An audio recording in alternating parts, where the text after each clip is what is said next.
E aí, Lênio, boa noite. Sem áudio, Lênio.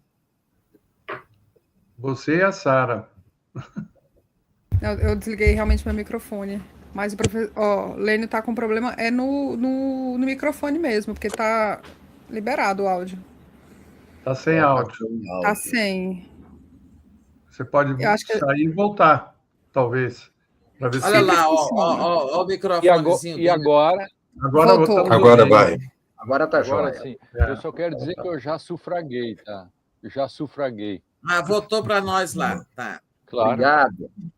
Valeu, Lênio. Boa noite, bem-vindo mais uma vez, Lênio. Obrigado. Na forma da lei, como se diz, né? Isso. Hoje, Muito bom. Lênio, eu vou passar aqui para os meus colegas. Vamos falar dessa véspera, desse dia tão importante. Esperamos 2 anos e meio, né, para ver essas pessoas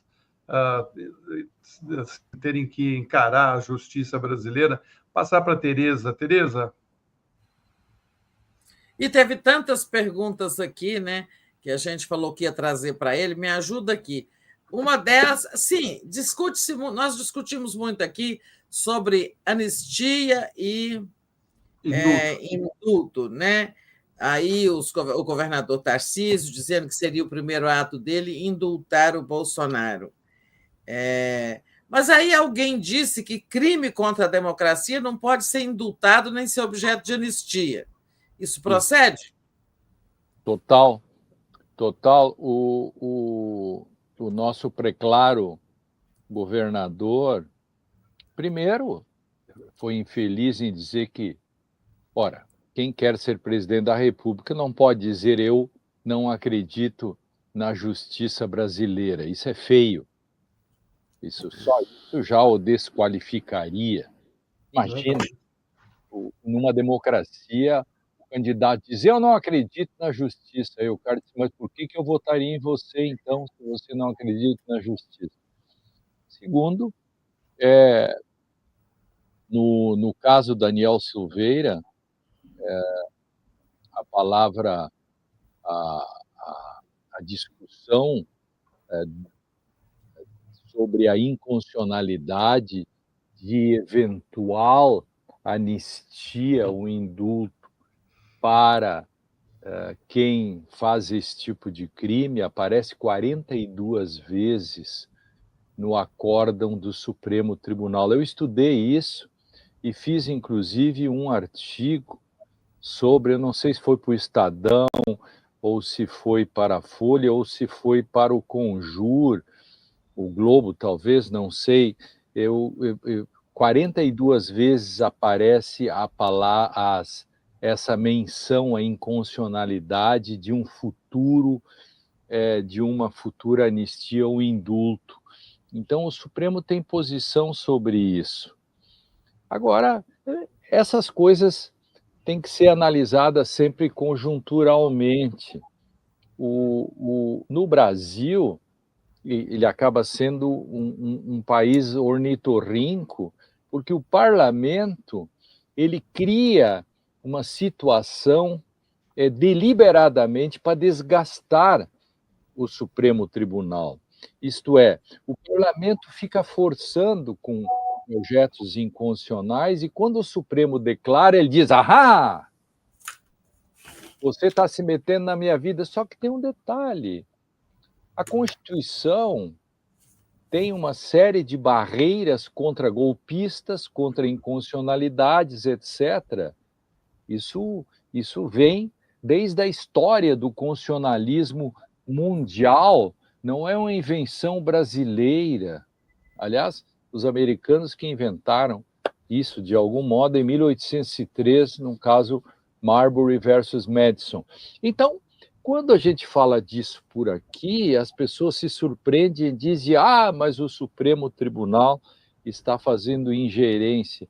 Ingerência é o parlamento fazer projetos de lei que claramente são inconstitucionais, e se o Supremo diz que é inconstitucional, acaba desgastando o Supremo, né? O Brasil é incrível, é o lugar em que o legislativo ataca o judiciário, e isso me parece gravíssimo, né? Mas, Lênio, você não acha que isso é normal?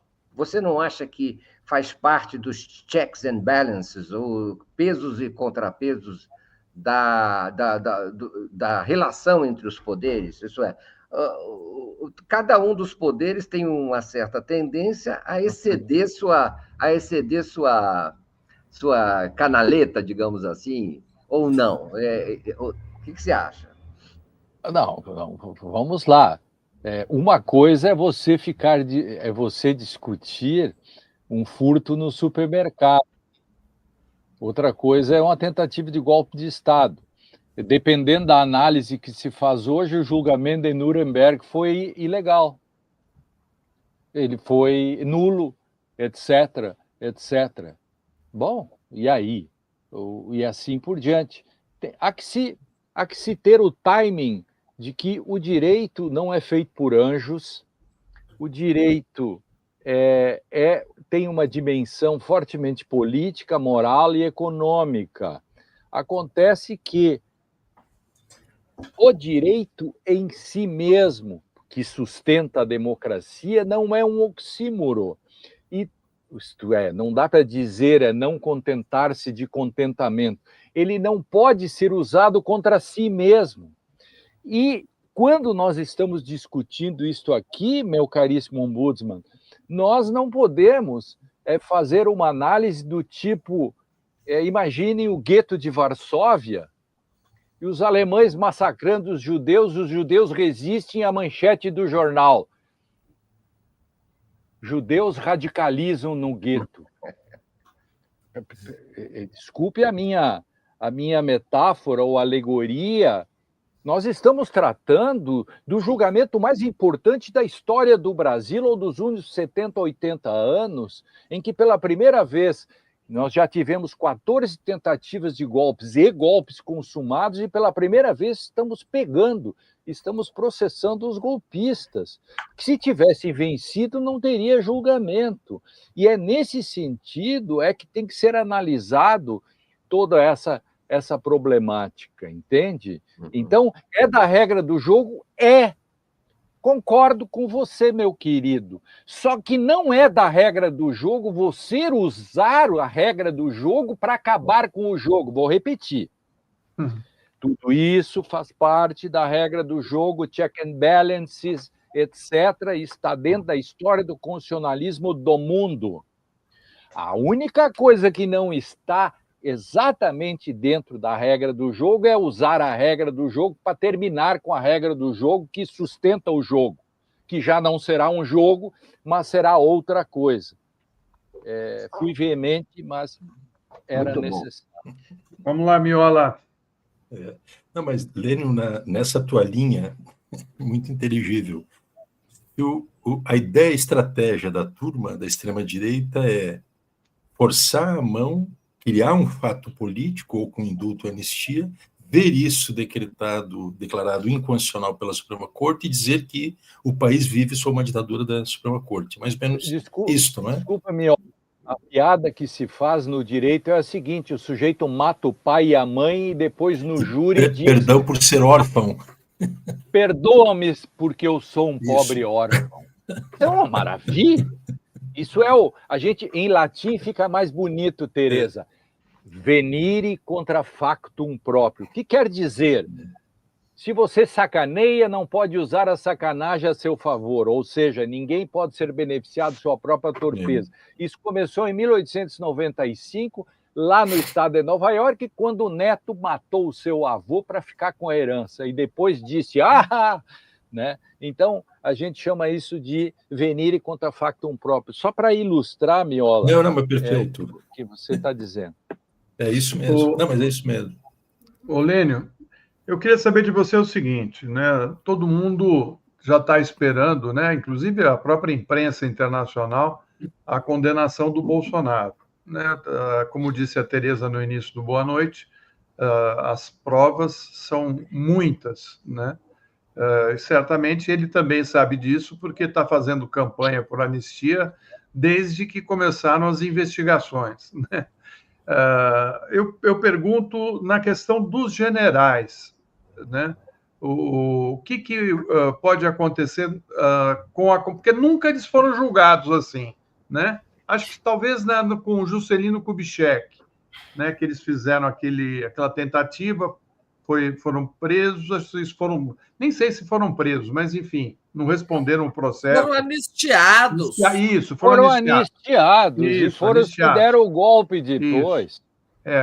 Eu te pergunto o seguinte: condenados, Braga Neto, Heleno, eles perdem a patente, não? E quem tira a patente deles? É a Justiça Militar ou o próprio STF? O próprio STF pode tirar as patentes por serem funcionários públicos? Claro, porque se é um policial, está escrito na lei que o policial perde o seu cargo, por que o general é diferente de um outro funcionário público? Ele não é vitalício, ele não é um juiz em que tem um processo próprio, entendeu? Essas coisas têm que ficar muito claras, e não há dúvida disso. Acontece que nessas coisas todas se criam lendas urbanas, entende? Quando há um fato, e aí, então, determinados setores da imprensa botam polêmica que se estabelece sobre possibilidade de recursos de Bolsonaro. Não tem polêmica nenhuma. Precisa 2 votos, com um só, por exemplo, não tem recurso para o plenário de embargos infringentes, está entendendo? Mas aí se cria uma espécie assim de agora nós vamos só o Tribunal Militar, e aí talvez o Tribunal Militar não tire. Não, o Supremo pode e deve tirar as patentes de todos eles, né? Mas mesmo sendo aposentados, mesmo estando na reserva? Mesmo estando na reserva. E perdem as aposentadorias ou não? As aposentadorias, sim. Aí tem uma coisa assim que o sujeito vinha recebendo porque ele contribuiu durante anos. Eu não sei como faz o cálculo aí, tá? Tá. Tem alguém na minha frente? Tereza. Desculpa. É por isso, por essa perda da patente, que se diz que o Bolsonaro não vai ficar preso numa unidade militar, muito provavelmente numa sala da Polícia Federal, porque, não sendo mais militar, ele não faria jus a essa prisão numa unidade militar? Mesmo sendo assim, mesmo que ele não perca a patente, e que, vamos supor, vamos assim, argumentando um tantum, como os advogados gostam de dizer, né? Só a título de argumentação, vamos supor que o Supremo entenda que quem tira a patente, essa coisa é a Justiça Militar. Meio estranho para mim, mas enfim. Isso não significa que o Bolsonaro, enquanto isso não acontecer, possa ir cumprir a pena numa unidade militar. Negativo. Vamos esclarecer isso. E hoje eu esclareci isso lá no UOL. E repito aqui agora, permitam-me. Muito bem, aliás. Isso. Permitam-me. É o seguinte: o Bolsonaro sendo condenado, ele tem que ir para uma prisão, como qualquer prisão, a Papuda, no caso. Não há escape da Papuda. Dentro da Papuda, ele, como ex-presidente, e aí eu sou insuspeito para falar sobre isso, porque eu fiz um parecer pro bono, grátis, para o Lula, porque quando a juíza queria mandar ele para o Tremembé, lembram disso? Eu ajudei dizendo, porque eu acredito na tese, de que ex-presidentes, sejam quais forem, detêm segredos de Estado, uma série de coisas, mesmo alguém que não detenha segredo nenhum, como Bolsonaro, mas enfim, ele tem direito a uma cela como ex-presidente. Então, a Papuda tem que providenciar nisso. Isso eu acho que ele tem direito. Agora, a prisão domiciliar é uma jabuticaba nesses casos, porque não cabe. Agora, alguém diz, sim, mas temos o caso Collor. Desculpem, mas o Supremo Tribunal vai ter que rever o seu precedente do caso Collor. O caso Collor houve uma jabuticaba nesse sentido, acho que o Supremo ali se equivocou, e depois o seguinte, ele é um doente permanente, isso não é? Miremos na Itália.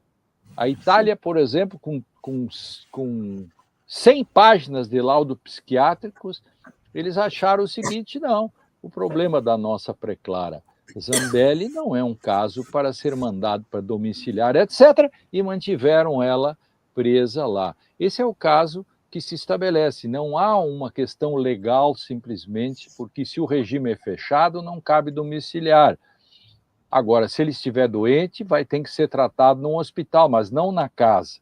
Esse foi o problema, e por isso que eu disse hoje, não sei se alguém já disse antes de mim, enfim, mas eu disse hoje lá no UOL, e está aí em todos os jornais, de que aí, nesse caso, o Supremo Tribunal terá que, no futuro agora, rever esse seu precedente, no caso Collor, porque acaba criando o seguinte, imaginem quantas pessoas nas mesmas condições estão em todo o Brasil e não recebem isso. Então, nós estamos ferindo a isonomia, a igualdade. Todas as pessoas que têm qualquer problema de saúde, mesmo tendo mais de 70, têm que ser mandados para casa urgentemente, e não para o hospital do presídio, etc., etc. Nós temos que criar critérios para essa questão. Então, portanto, o Bolsonaro, sendo condenado, regime fechado, papuda, lá ele tem um benefício por ser ex-presidente, isso na minha opinião, não sei o que os outros pensam sobre isso, mas é porque pau que bate Chico, bate Francisco. Eu achei que Lula teria, se ele fosse para o Tremembé, assim também, eu penso que, para ser coerente, nas minhas análises, eu penso, e analisei isso, o parecer, para quem quiser ver, está no Conjur, basta colocar algumas palavras-chave que o Conjur traz todo o meu parecer sobre o caso Lula, que se aplica ao caso Bolsonaro, e isso, digamos, explica um pouco explica essa questão que está em discussão, né? Mário. Doutor Lênio, você falou que o Brasil, nesse caso, é um ornitorrinco. Mas sim, é um ornitorrinco exemplar, não lhe parece? É um ornitorrinco ou é um exemplo? Porque ele, de certa maneira, está fazendo aquilo que nem os Estados Unidos conseguiram fazer. Então, isso sim. E eu queria te perguntar, em complemento, só também o seguinte: como você se sente na véspera do início do julgamento, pessoalmente? Você se sente assim como o Henrique V antes da batalha, na véspera da batalha? Pois é, o Henrique V é o sujeito que provocou o primeiro contempt of court da história da humanidade, né? Porque ele, quando menino, ainda não era rei, deu uma porrada nos cornos do juiz de Londres e foi preso, né? Ele e todos os amigos dele, né? Isso foi o primeiro desprezo à corte e lhe causou a prisão naquele momento. Então, um pouco sim, claro. Agora, o ornitorrinco que eu quero dizer é muito incomum que o parlamento seja o locus da hostilidade contra o judiciário.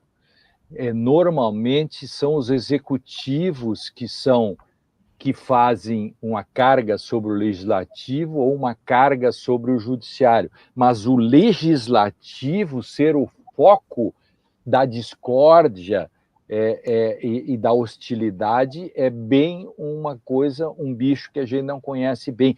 Paradoxalmente, e eu gosto muito da noção da teoria dos sistemas de paradoxos, paradoxalmente, mesmo tendo isso, porque o Supremo soube fazer digamos, a análise conjuntural e teve coragem de defender a democracia, o Brasil acaba sendo um exemplo, como disse o Economist, né? E o próprio Washington Post.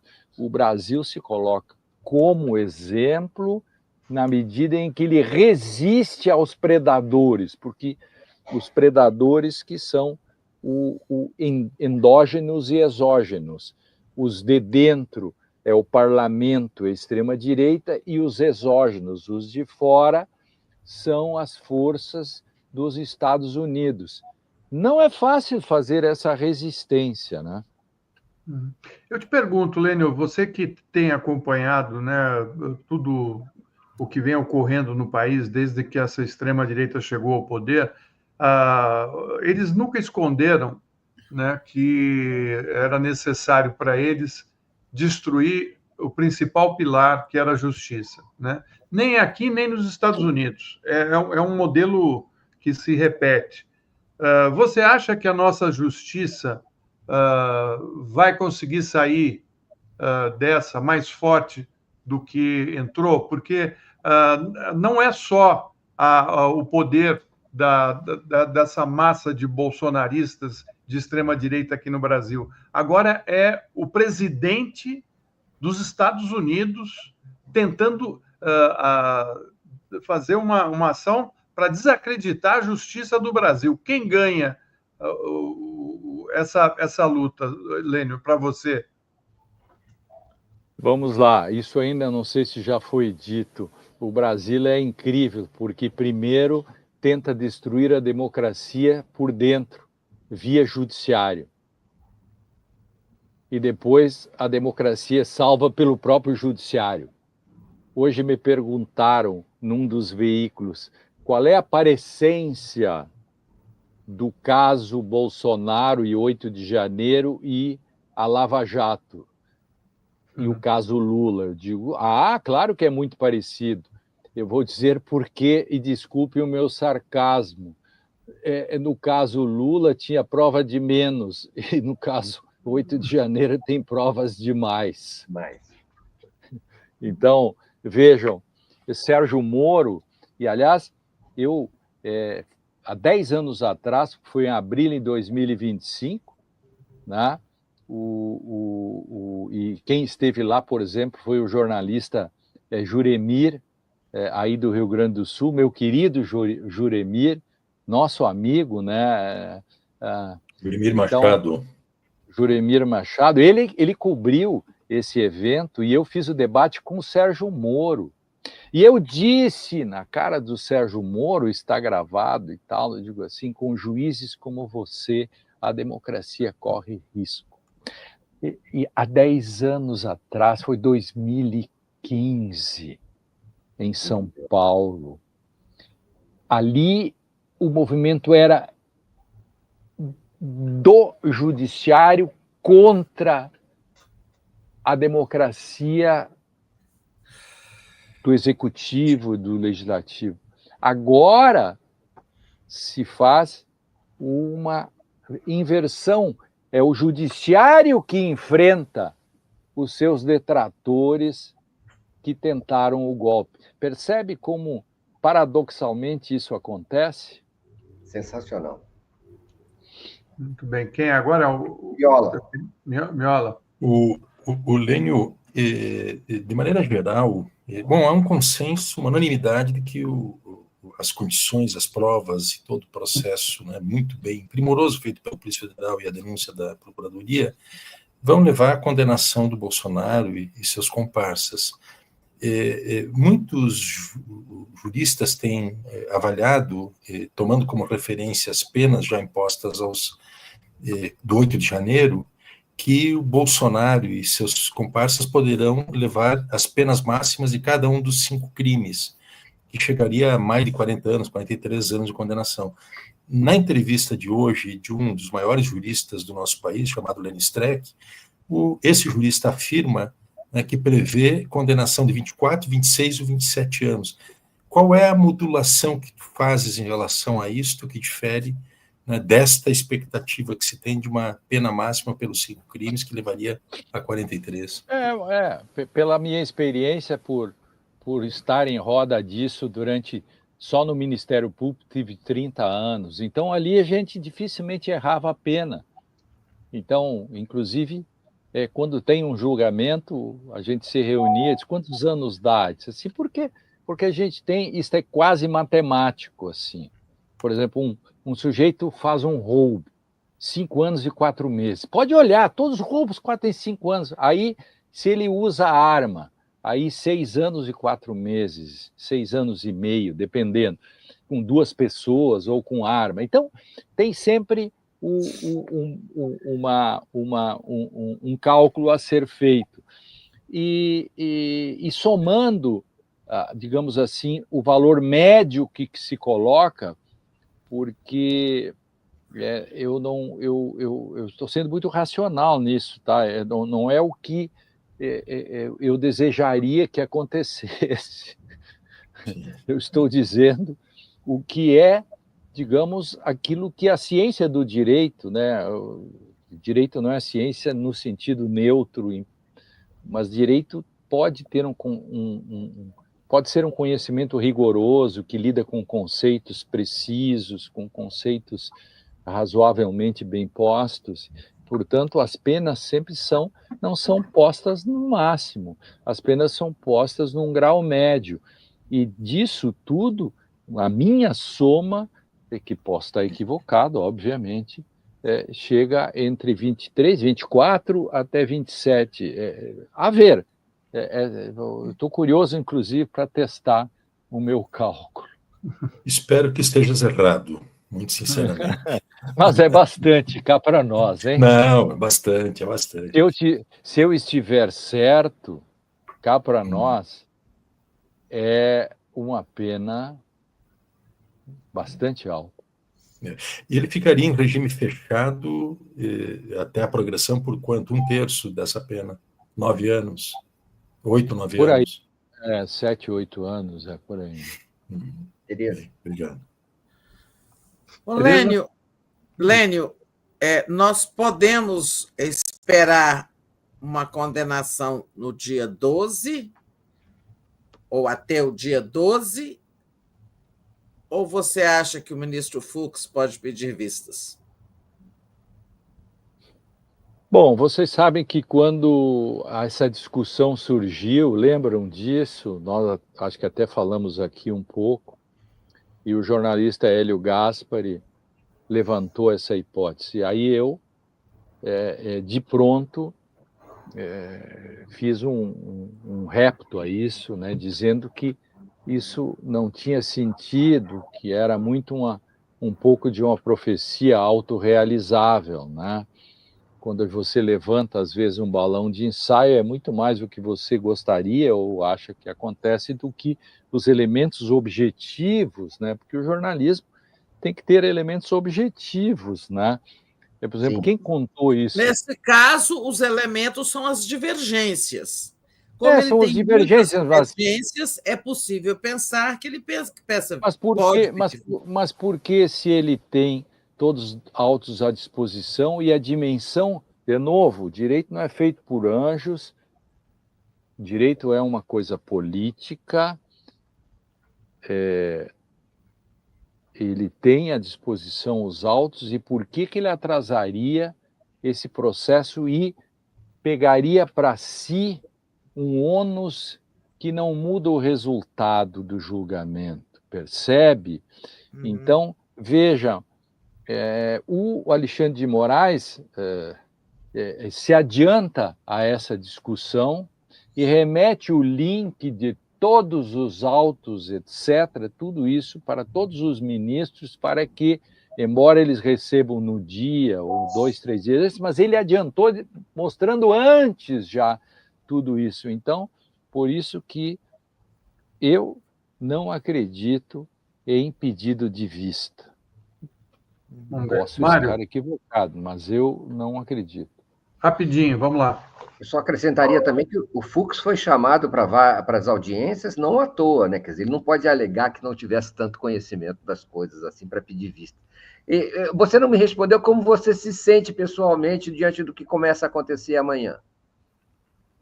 Olha, eu acompanhei, eu me sinto, digamos, ansioso com relação a isso, porque isso para mim é que nem um jogo, né, de futebol, só acaba quando tem o apito final mesmo. Eu sempre me preocupo muito com que nós estamos num país chamado Brasil. Então, eu tenho pânico, eu sou um pessimista pelo pânico de ser brasileiro. Por exemplo, quando o Arthur Lira visita Bolsonaro, isso acende em mim uma espécie de desconfiômetro. Então, eu sou um realista pessimista que sempre penso pelo lado pior essas coisas. Então, eu estou ansioso. Agora, eu me sinto, digamos, reconfortado, porque como eu acompanhei nos últimos 10, 12 anos, de perto, todos os grandes acontecimentos, eu estive envolvido. Eu estive envolvido desde da questão da Lava Jato, denunciando as mazelas da Lava Jato. Pedro Serrano e eu, mais 2 ou 3, fomos os primeiros, e vocês sabem, de nós adivinhamos, nós apostamos muito, nós dissemos que ali estava o ovo da serpente do problema. Antes disso, os movimentos de 2013, fui um dos que denunciou, dizendo que eram protofascistas. E depois a ADC, quando tiraram a presunção da inocência, eu fiz. Não quero fazer uma autolouvação, mas eu quero só justificar para responder por que eu estou ansioso, assim, reconfortado, porque nós fizemos a ADC 44 e com isso, né, mais a ADC 43, enfim, o Cacá e outros, nós fomos ao Supremo e revertemos isso depois de 3 anos de lutas, muitas lutas, e depois veio a suspeição do Sérgio Moro, nós estávamos na suspeição do Sérgio Moro. E agora, com a tentativa de golpe, nós tivemos todos os dias em cima disso, e, portanto, por isso que eu estou reconfortado, porque eu acertei e tomei o lado certo, nos mínimos detalhes desde o início, e é ansioso, como qualquer brasileiro que está em face do maior julgamento da história. Quem não sente um friozinho na barriga é como o goleiro na hora do gol. Você sabe que eu fui goleiro, e por mais experiência que eu adquiria, eu sempre, quando eu entrava em campo, tinha um friozinho na barriga. Eu fiz muitos júris, Tereza. Sabe que quando o promotor começa e diz, por libelo acusatório, diz o Ministério Público e tal, aí faz o libelo acusatório, por mais experiência que eu tinha, me dava um frio na barriga. Como advogado, quando eu vou ao tribunal, eu tenho imensos frios na barriga até hoje. Portanto, amanhã eu tenho um friozinho na barriga. Esse friozinho é bom, viu, Lênio? De quem está na luta. O pior é uma outra coisa que ocorre com algumas pessoas que chegaram ao poder, né? Aquilo realmente que é ruim. Mas, Sara, vamos lá. Olha, a gente tem aqui algumas perguntas, vou pedir licença à comunidade para passar a minha na frente. Esse debate aqui, professor, que o senhor falou, fez com o Sérgio Moro, que foi em 2015, a gente consegue assistir? Eu agora fiquei com essa curiosidade, eu gostaria muito de ver a cara do Sérgio Moro nesse momento. Vou procurar e vou mandar para você o link. Deve estar no YouTube, né? Sim. Procurei, não encontrei, mas fica aqui a promessa para a comunidade que eu vou compartilhar com vocês. A Reginalíssima pergunta o seguinte: o que esperar do STJ ao ser instado pelos Estados Unidos em dar prazo à AGU com relação a acatar ou não a lei Magnitsky em relação ao ministro Alexandre de Moraes? Esse é um problema político, né? Político, de soberania. O Brasil está agindo corretamente e o Trump está com tantas batalhas e agora a China se reunindo com todos aqueles países, eu penso que ele tem mais do que se preocupar do que com o Brasil, né? Isso. O Rinaldo Freitas fala um luxo compartilhar um painel com a nata do jornalismo. O Bruno Seron fala, e por falar em superchat, aí manda o coraçãozinho. A Tânia Yasmin fala, 247 é excelente, parabéns a todos.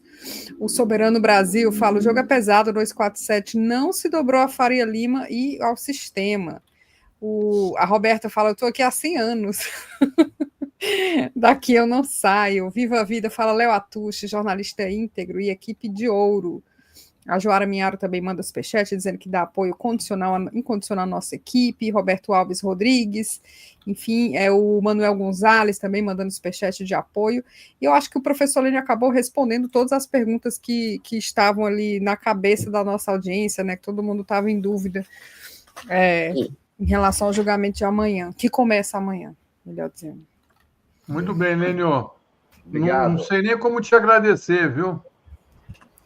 Obrigado, Lênio. Você aqui. Vamos junto e vamos aguardar aí, né, para ver como isso vai acontecer. A gente pode conversar no decorrer do julgamento, desde que coincidiu, essa semana coincidiram duas coisas. A Expo Inter, aqui no Rio Grande do Sul, e, portanto, os meus convidados para o Congresso de Direito ficaram praticamente sem hotel, porque a Expo Inter pegou tudo, e o julgamento.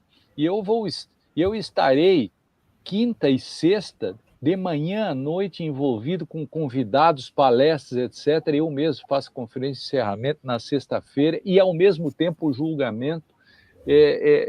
O meu celular, vou levar o microfone para que, eventualmente, eu possa responder, entrar fazendo uma fuga para o bastidor. Né? Ótimo. Muito bom. Bem. Grande abraço, Lênio. Um abraço grande, Lênio. Obrigado. Boa noite. Boa noite. Boa noite, Lênio. Boa noite, painel. Boa noite, Sara.